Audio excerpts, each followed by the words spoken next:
Market లో invest చేసి మీ డబ్బులు డబుల్ చేసుకోవాలనుకుంటున్నారా? విజయవాడలో జరిగే సుందరరామిరెడ్డి గారి లైవ్ సెమినార్ కి అటెండ్ అవ్వండి. హలో రామ్ గారు. హాయ్ నారాజు. అవకాశవాదుల్ని మనం ఎలా గుర్తించాలి? ఒకవేళ అవకాశవాదులతోనే కలిసి పనిచేయాల్సినటువంటి అవసరం వచ్చినప్పుడు ఎలా మెలగాల్సినటువంటి అవసరం ఉందండి? ఎందుకంటే ఇవాళ మనం ఒక చట్రంలో ఇరుక్కుపోయి ఉంటాం. తీరా కొద్ది రోజులు ట్రావెల్ చేసిన తర్వాత విల్ గెట్ అ క్లారిటీ, ఓహో వీడు అవకాశవాది అనేటువంటిది.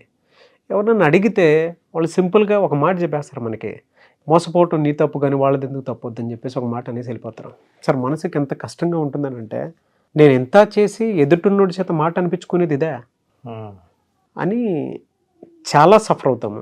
చాలా కొన్నిసార్లు అయితే బయటపడడానికి కూడా అవకాశం ఉండదు, అవేర్నెస్ ఉండక. ఎలా సార్ అసలు దాన్ని ఎలా గుర్తించాలి మనం? నారాజు నిజం చెప్పమనా, యాక్చువల్గా ఇట్లాంటి అవకాశవాదుల్ని గుర్తించడం చాలా కష్టం.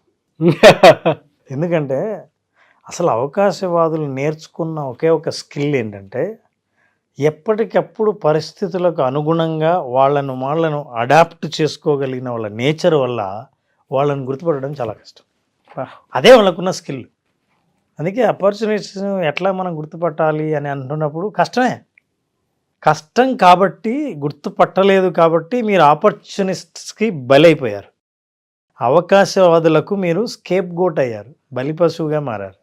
అయినా జాగ్రత్తగా ఆలోచిస్తే కొన్ని లక్షణాల ద్వారా ఎవరు అవకాశవాదులు ఎవరు కాదు అని గుర్తించవచ్చు. అయితే మీరు ఎప్పుడైతే నేను అవకాశవాదుల చేతుల్లో బలవుతున్నానని అనుకున్నారో అప్పుడు బయటపడాలని మీరు సిద్ధమైనట్టే అర్థం. అంటే సగం బయటపడినట్టు. నేను పొరపాటు అవతల వాళ్ళ సేఫ్టీ హ్యాండ్స్లో ఉన్నా అనుకున్నానే కానీ అవి బందీఖానా అని ఎప్పుడైతే మీరు తెలుసుకుంటారో అప్పుడు సగం బయటపడినట్టే లెక్క. ఇక ఎలా బయటపడాలి, ఎలా గుర్తించాలి ఇట్లాంటి వాళ్ళను అని అంటే కొన్ని లక్షణాలు. Number 1, inconsistency. వాళ్ళు ఒక బిహేవియర్ని, ఇదే బిహేవియర్ని కన్సిస్టెంట్గా ఉంచరు. అవసరాన్ని బట్టి, సందర్భాన్ని బట్టి, ప్లేస్ని బట్టి వాళ్ళ ప్రవర్తన మారుతూ ఉంటుంది. ఒకసారి ఒక మాట మాట్లాడిన వాడు అదే మనిషి టక్మని మాట మార్చేస్తాడు. కన్సిస్టెన్సీ ఉండదు.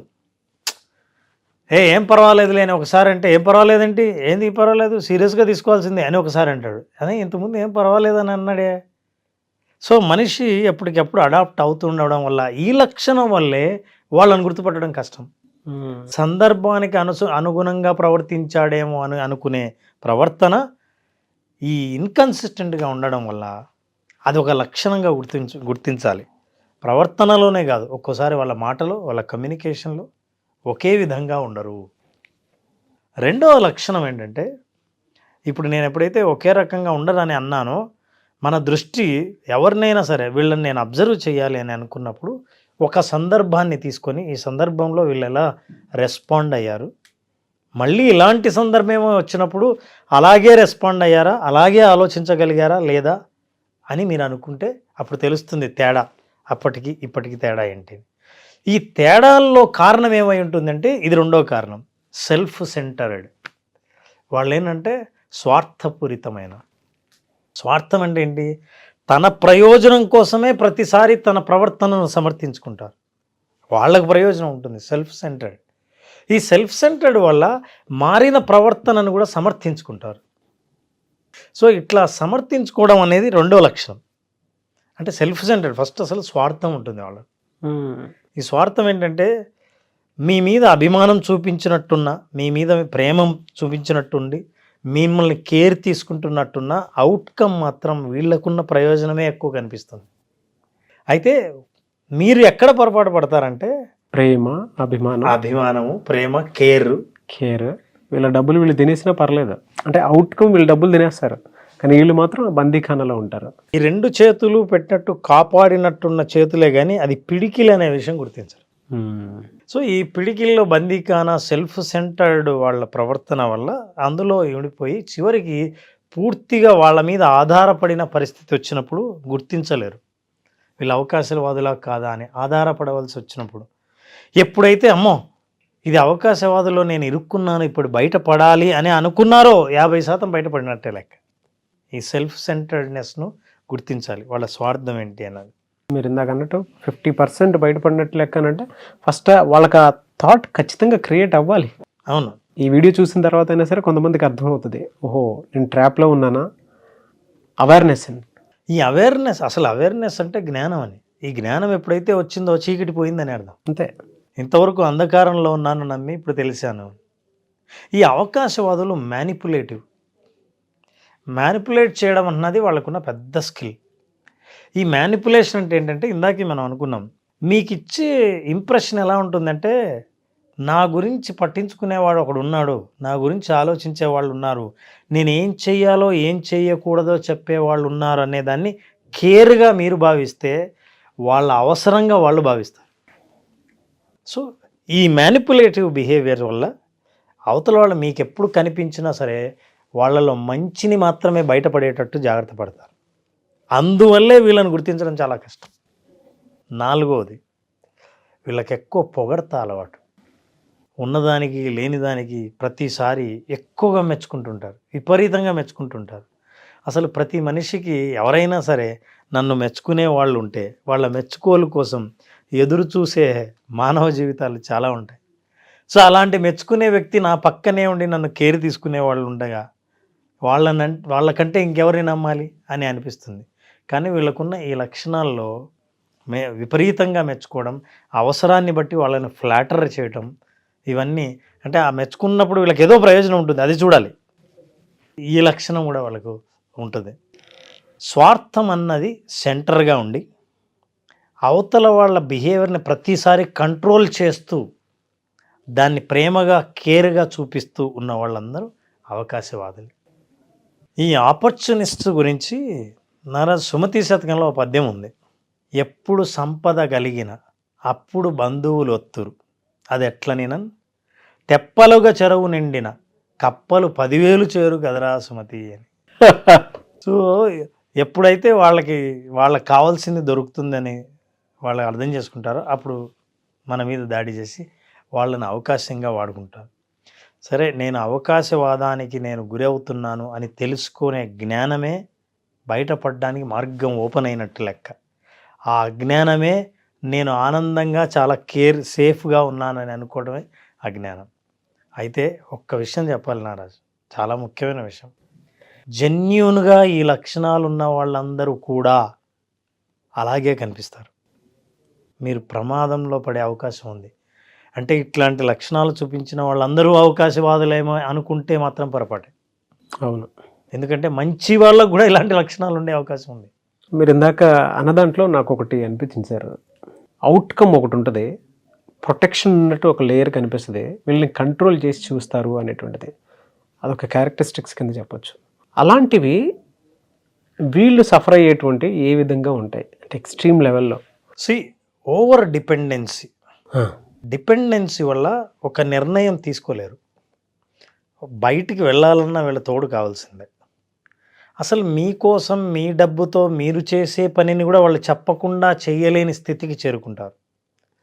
అవతల వాళ్ళు మీకు నేనున్నాను కదా, నేను కొనిస్తాను, మన ఇద్దరం షాపింగ్కి వెళ్దాం, మీ డబ్బే నేను ఖర్చు పెడతా అని అన్నప్పుడు అరే ఒక మనిషి ఉన్నాడు కదా అని మీరు అనుకుంటారు. కానీ ఆ వ్యక్తి మీకు టైం స్పెండ్ చేసేంత వరకు మీరే నిర్ణయం తీసుకోలేని స్థితి వస్తుంది. సో చివరికి మీ చాయిసెస్ మీ చేతుల్లో లేవు అని అర్థమవుతుంది. ఈ ఓవర్ డిపెండెన్సీ ఏమవుతుందంటే మనం డెసిషన్ మేకింగ్లో డిలే అయ్యి మన అభివృద్ధి వాళ్ళకు అనుగుణంగా వాళ్ళ డైరెక్షన్లో వెళ్ళడం మొదలు పెడుతుంది తప్ప మనకి ఏది అవసరమో ఆ రకమైన డైరెక్షన్లో మనం వెళ్ళడానికి వీలు కాదు. అంటే దీన్ని బట్టి నాకు అర్థమైంది ఏంటంటే మీరు ఇందాక చెప్పినట్లు ఈ ట్రాప్లో ఉండేటువంటి వాళ్ళు నయవంచికంగా ప్రేమ ఎప్పుడు చూపించినా ఆ ప్రేమను గుడ్డిగా నమ్మేస్తారు. వాళ్ళ అవసరాలకు ఏం కావాలన్నా వీళ్ళు చేసేస్తారు. కానీ వీడు మాత్రం వీడికి కావాల్సిన అవుట్కమ్ ఒకటే తీసుకుంటాడు. అంతే. వీడికి ప్రేమ చూపించాలనుకుంటే ప్రేమ చూపిస్తాడు, నటించాలనుకుంటే నటిస్తాడు, బయట తినిపిస్తాలని తినిపిస్తాడు, బయట తిప్పాలని తిప్పాలి, అన్ని బిహేవియర్స్ ప్రదర్శిస్తాడు. ఎందుకంటే తనకు కావాల్సిన ఒక అవుట్కమ్ ఉంటుంది దానికోసం. అందుకే వీళ్ళని మాల్ అడాప్టివ్ అంటారు. అవసరాన్ని బట్టి అవసరానికి ఏ బిహేవియర్ తనకు కావలసిన అవుట్కమ్ సాధించి పెడుతుందో ఆ బిహేవియర్ని వాళ్ళు అప్పటికప్పుడు అడాప్ట్ చేసుకుంటారు. కాబట్టి వాళ్ళు నిజంగా మన మంచి కోసం చేస్తున్నారా వాళ్ళ స్వార్థం కోసం చేస్తున్నామా అన్న డిఫరెన్స్ కనుక్కోవడం కష్టం. ఫైనల్గా వాళ్ళకి కావాల్సింది అంటే సెల్ఫ్ సెంటర్డ్ అవుట్కమ్. తనకు కావలసిన ఫలితం కావడం కోసం మంచిగా ఉంటాడు, పొగుడతాడు, చాలా కేర్ తీసుకుంటాడు, టైం ఇస్తారు. This is very important thing. Time ఇస్తారు, బహుమతులు ఇస్తారు, ప్రైస్ చేస్తారు. డబ్బంతా వీళ్ళది, కంట్రోలింగ్ అంతా వీళ్ళది, అజమాయిషి ఉంటుంది తెలియకుండా. వాళ్ళ మీద అజమాయిషి ఉంటుంది. అంటే మీ ప్రోగ్రెస్ వాళ్ళ చేతుల్లో ఉంటుంది ఇంకంతే అని అనుకున్నప్పుడు మనకు అర్థమవుతుంది వీళ్ళ అవకాశవాదులు. ఓకే, దాన్ని ఎలా ఐడెంటిఫై చేయాలి? ఇప్పుడు చాలామందిని మనం అవకాశవాదుల కింద తీసుకోవడానికి అవగాహన ఉండదు. బట్ దాన్ని ఎలా గుర్తించాలి మరి? అంటే నేను అవకాశవాది చేతిలో ఉన్నాను అనేటువంటి విషయం ఎలా గుర్తించాలి? వాళ్ళ లైఫ్ని కంపేర్ చేసుకుంటే Naraju, number 1 decision making, number 2 lifestyle, number 3 progress. తమ ప్రోగ్రెస్ కానీ, డెసిషన్ మేకింగ్ కానీ, లైఫ్ స్టైల్ కానీ ఒక 6 నెలల కిందటితో పోల్చుకుంటే తమ చేతిలో ఉన్నవన్నీ వేరే వాళ్ళ చేతుల్లోకి వెళ్ళకపోయాయి. మన చేతుల్లో అంతకుముందు ఏమున్నాయి? ప్రోగ్రెస్ మనం నిర్ణయించిందా, మన ప్రోగ్రెస్ ఇతరులు నిర్ణయించిందా? చివరికి ప్రతిసారి ఫలితం నాకెక్కువ వస్తుందా, నేను పొందుతున్నానా, నేను ఖర్చు పెట్టి నా సమయం స్పెండ్ చేసిన తర్వాత ఇతరులకు ఎక్కువ ప్రయోజనం పోతుందా, అవతల వ్యక్తికి ఎవరికైనా సరే? ఇవి చూసినప్పుడు వెంటనే పిక్చర్ క్లియర్గా అర్థమవుతుంది. What was my life 6 months ago, what is my life now? Fantastic and దాని గెట్ అ క్లారిటీ మన కామెంట్ బాక్స్లో కూడా పెట్టేస్తారు. Thank you so much Ram గారు. ఒక మంచి అవగాహన కల్పించినటువంటి, అంటే మేము బందీఖానాలో ఉన్నదాన్ని ఒకేసారి క్లియర్ చేశారని చెప్పేసి. నిజమే సార్, అదే 6 months బిఫోర్ మనం ఏంటి, ఆఫ్టర్ 6 months ఏంటి, మనిషి పరిచయం అయ్యే ముందు ఏంటి, నేను పరిచయం అయిన తర్వాత ఏంటి అనేటువంటిది ఒకసారి రివ్యూ చేసుకుంటే పిక్చర్ క్లియర్గా కనిపిస్తుంది. మరి ఎట్లా సార్ దీన్ని బయటపడాలి అని అంటే, ఇప్పుడు వాళ్ళైనా ఇన్స్టెంట్గా వదిలించుకోవాలనుకుంటే కూడా వదిలించుకోలేరు కదా. బయటపడాలంటే చాలా సింపుల్ నారాజు. ఒకసారి అవతల వాళ్ళకి వ్యతిరేకంగా మీరు డెసిషన్ తీసుకొని చూపించండి, వాళ్ళు ఎలా రియాక్ట్ అవుతారో చూడండి. అవతల వాళ్ళు ఎక్స్పెక్ట్ చేసిన అవుట్కమ్కి మీరు రివర్స్ అవుట్కమ్ని మీరు ప్రయత్నించి చూడండి. ఇదే నాకు ఇష్టం అని చెప్పండి. మీ ఇష్టాన్ని ఎంతవరకు సపోర్ట్ చేస్తారో చూడండి. అంటే మీరు అబ్జర్వ్ చేసిన ప్రతిసారి వాళ్ళు ఎక్స్పెక్ట్ చేసిన అవుట్కమ్ కాకుండా మీరు కోరుకున్న అవుట్కమ్ని మీరు ఫోర్స్ చేసినప్పుడు అవతల వాళ్ళ రియాక్షన్ ఎలా ఉంటుందో చూడండి. ఈజీగా అర్థమైపోద్ది వెంటనే. ఇది మన కోసమా, నీ కోసమా? చాలామంది వీడియో చూసిన తర్వాత ఒక క్లారిటీకి వచ్చి చిన్న టెస్ట్ చేస్తారు కూడా. అవునా? కింద కామెంట్ బాక్స్లో పోస్ట్ చేసిన ఆశ్చర్యపోయే పని లేదా. వాళ్ళు ఎక్కడో ఉండరు సార్, ఆపర్చునిస్టులు ఎప్పుడూ కూడా సొసైటీ నుంచి మనకు తగిలినటువంటి వాళ్ళే ఉంటారు. అది ఫ్రెండ్ రూపంలో జరగవచ్చు, బెస్టీ రూపంలో జరగవచ్చు, ఆఫీస్లో కొలీగ్స్ రూపంలో జరగవచ్చు. వీళ్ళైతే ఇంకా డేంజర్. ఇంకా మన ముందు ఒకలా మాట్లాడతారు, మళ్ళీ వాళ్ళ బిహేవియర్ వీళ్ళ బిహేవియర్ అంటే ట్రయాంగిల్లో నడుస్తూ ఉంటుంది. మెయిన్ ట్రయాంగిల్కి ఎప్పుడు ఎలా ఉంటుంది అంటే వీళ్ళిద్దరి గురించి వాడుకొకటికే తెలుసు, కానీ వీళ్ళకి చెప్పాల్సింది వీళ్ళకి చెప్తాడు, వాళ్ళకి చెప్పాల్సింది వాళ్ళకి చెప్తాడు. బట్ అవుట్కమ్ మాత్రం వాడు అనుకున్నట్టు జరగాలనుకుంటాడు. అంటే వీళ్ళిద్దరిని నేనే మేనేజ్ చేస్తున్నాను అనే మోడ్లో ఉంటాడు. అవును. ఇంకొక టెస్ట్ చేయొచ్చు నారాజు. మీరు వీళ్ళు పరిచయం కాకముందు మీకున్న హాబీని ఏదో ఒకటి దాన్ని మర్చిపోయి ఉంటారు. మీరు రెగ్యులర్గా చేస్తున్న విషయాన్ని వదిలేసి ఉంటారు. ఇప్పుడు నేను ఆ పని చేయడంలో బిజీగా ఉన్నా అని చెప్పండి. మిమ్మల్ని ఎంకరేజ్ చేస్తారా, అక్కడి నుంచి డిస్ట్రాక్ట్ చేస్తారా? డిస్ట్రాక్ట్ అనేది అంటే ఎక్స్పెక్ట్ చేయలేము. నిజంగా మిమ్మల్ని పాజిటివ్గా ఎంకరేజ్ చేస్తుంటే వెరీ గుడ్ అని, so you are in good hands. But anyways I really appreciate your words అన్న. ఎందుకంటే ప్రతి ఒక్క మనిషికి కావాల్సినటువంటి లైఫ్ స్కిల్ని ఎక్కడో 10 చోట్ల తిరిగేటువంటి దాన్ని మీరు అలా చేతులు తీసుకొచ్చి పెట్టేస్తున్నారు చూసారా. That's a very great thing అండి. What a analysis, what a logic, picture clear.